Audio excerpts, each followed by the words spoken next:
भारत के राजनीतिक इतिहास में ये एक ऐसा दिन था जब दक्षिण भारत का सबसे अभेद्य किला दरकने लगा था।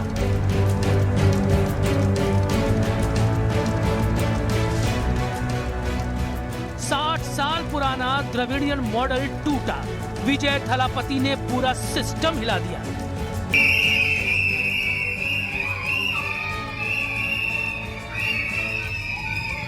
तमिलनाडु में आई राजनीतिक सुनामी। फिल्मी पर्दे से लोगों के दिलों पर राज करने वाले सुपरस्टार जोसेफ विजय ने आखिर ऐसा क्या किया कि एक नई पार्टी तमिलगावे त्रिकड़गम यानी टीवीके ने डीएमके सरकार की जड़ें उखाड़ दी। 2 फरवरी 2024 को जब एक सिनेमाई सुपरस्टार ने नई राजनीतिक पार्टी तमिलगावे त्रिकड़गम टीवीके का ऐलान किया तो डीएमके और एआईएडीएमके ने इसे एक पार्ट टाइम राजनीति कहा। वो सोच रहे थे कि ये सिर्फ एक फैन क्लब है, लेकिन विजय का विजन क्लियर था।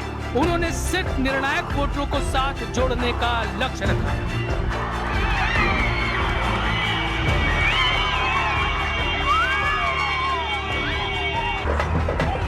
वो वोटर हैं युवा, तमिलनाडु के नब्ज।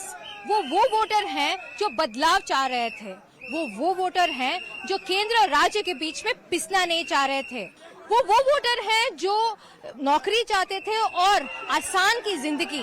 2026 में विजय ने एक टारगेट रखी थी कि करीब 2 करोड़ लोगों को वो अपने पार्टी से जोड़ेंगे और उनकी टारगेट युवाएं थी।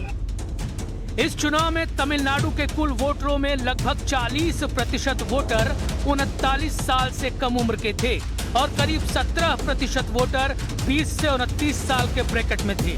जाहिर है विजय के यूथ विजन ने काम किया, लेकिन साथ में द्रविड़ियन मॉडल के खिलाफ नाराजगी ने भी नए चेहरे विजय पर भरोसे को कायम किया।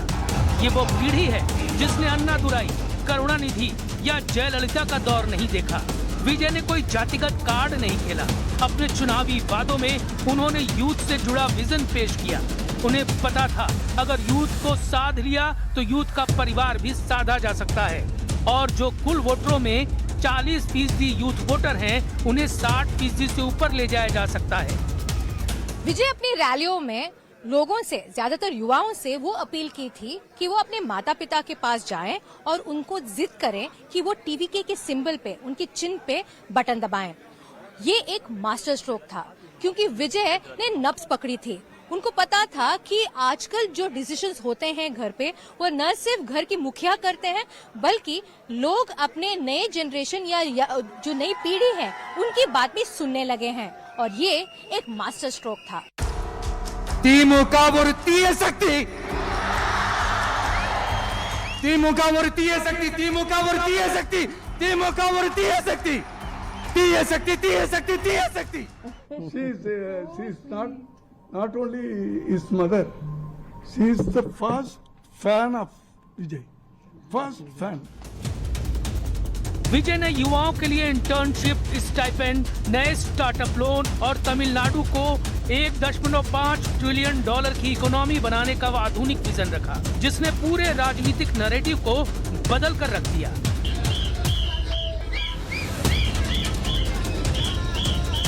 विजय का एक और बड़ा फैसला, किसी भी पार्टी से गठबंधन से इनकार।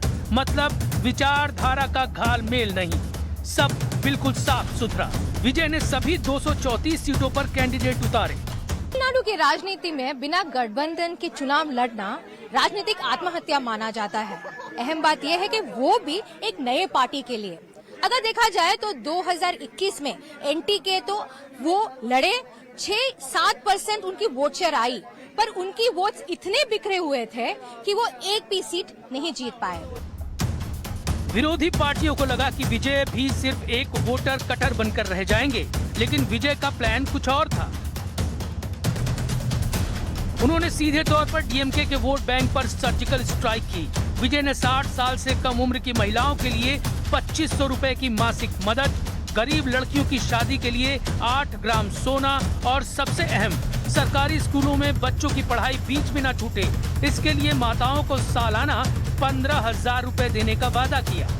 इन वादों के साथ साथ भ्रष्टाचार मुक्त सरकार की गारंटी ने उस महिला और युवा वोटर को अपनी तरफ खींच लिया जो डीएमके से निराश थे और एआईएडीएमके को एक कमजोर विकल्प मान रहे थे।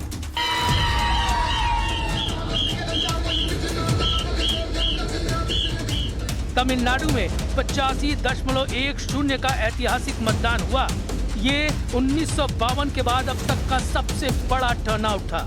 इतना बड़ा मतदान अक्सर बड़े बदलाव का संकेत देता है। यानी एंटी इनकम्बेंसी यानी सत्ता विरोधी लहर ने बड़ा रोल निभाया। गिरती कानून व्यवस्था, करप्शन के आरोप, सनातन विरोधी बयान, केंद्र से राजनीतिक लड़ाई, ये ऐसा गुस्सा था जो कि फ्री बस पास और पुरानी वेलफेयर स्कीम से कम नहीं हुआ और वोटर को विकल्प के लिए मजबूर किया और विजय थलापति ने तमिलनाडु के दिल पर विजय हासिल की।